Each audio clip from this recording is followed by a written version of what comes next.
بسم اللہ الرحمن الرحیم جاء الحق وزهق الباطل۔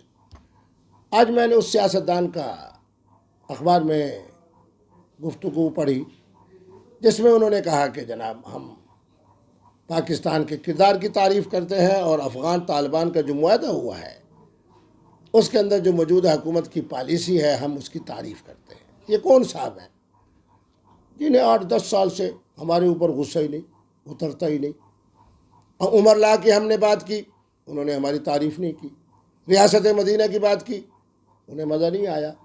ہم نے پچھلے دور حکومت میں صوبہ خیبر پختونخوا میں حضرت فاروق اعظم کو سلام پیش کرتے ہوئے یکم محرم الحرام کی چھٹی کی، کوئی انہیں مزہ نہیں آیا۔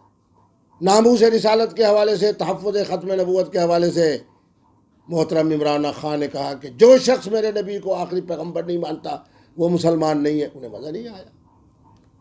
آ گئے جناب ہماری مخالفت میں اور چندہ لے رہے ہیں تحفظ ناموس رسالت کا۔ دل اس قدر مردہ تھا، ضمیر اس قدر مردہ تھا،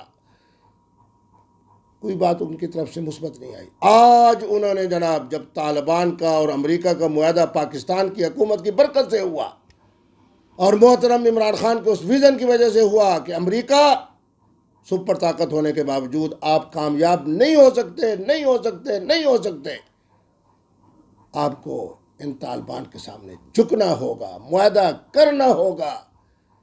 آج الحمدللہ محترم عمران خان کی بات سچی نکلی، وہ جھکے اور اس کا معاہدے کا جو پہلی شک ہے وہ یہ ہے کہ پہلی فرصت میں افغانستان کے اندر عمر لا ہوگا، افغانستان کے اندر ریاست مدینہ جیسا نظام ہوگا، افغانستان کے اندر اسلامی نظام ہوگا۔ آج شکر ہے کہ مردہ ضمیر کے اندر کوئی زندگی آئی، مردہ سوچ کے اندر کوئی تبدیلی آئی، منفی فکر کے اندر کوئی تبدیلی آئی۔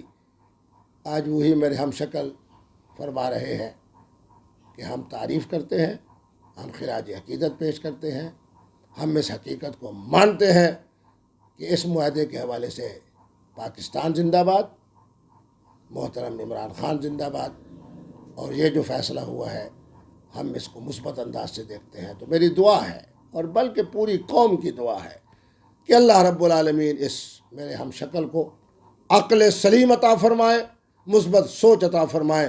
جو مردہ ضمیر زندہ ہو رہا ہے اللہ رب العالمین اس کے اندر مزید زندگی عطا فرمائے، بے نور فکر کو اللہ رب العالمین نور عطا فرمائے، بے فکر سوچ کو اللہ رب العالمین مثبت فکر عطا فرمائے۔